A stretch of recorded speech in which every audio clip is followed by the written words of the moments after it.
Life-threatening, dangerous side effects include psychotic episodes, but again, this would be an overdose or if it's medications being abused, or in patients with schizophrenia. These medications are relatively contraindicated in schizophrenia.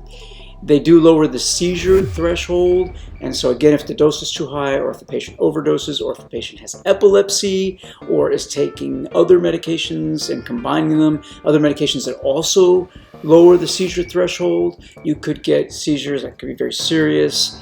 You could fall and hurt yourself. It could be life-threatening, really. Status epilepticus is life-threatening. That would be rare due to a medication.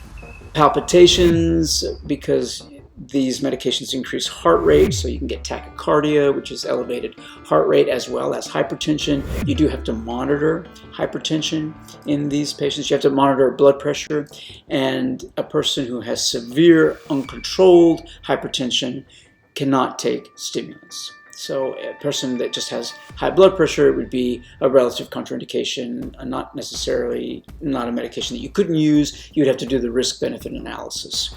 There are very serious cardiovascular adverse effects. Sudden death has been reported in patients with pre-existing cardiac structural abnormalities. In adults, you do monitor the blood pressure and the pulse, and a cardiac assessment is always necessary prior to prescribing this medication. Stimulants have lots of contraindications.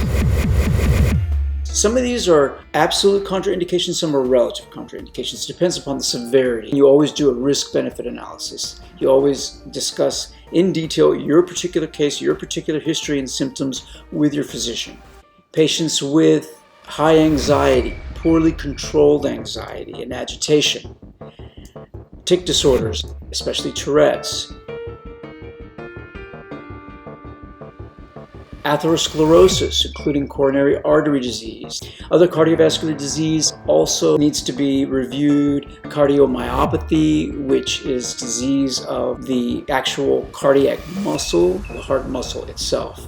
Arrhythmias are also relative contraindications, severe hypertension, and patients who already have Raynaud's or other vasculopathies.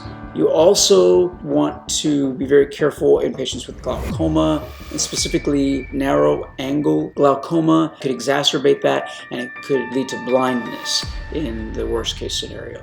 Patients with hyperthyroidism who already have tachycardia and sweating, you just compound a lot of the symptoms of hyperthyroidism. In patients with stimulant use disorder, there's an absolute contraindication. You don't give it to patients with a history of cocaine disorder, for example.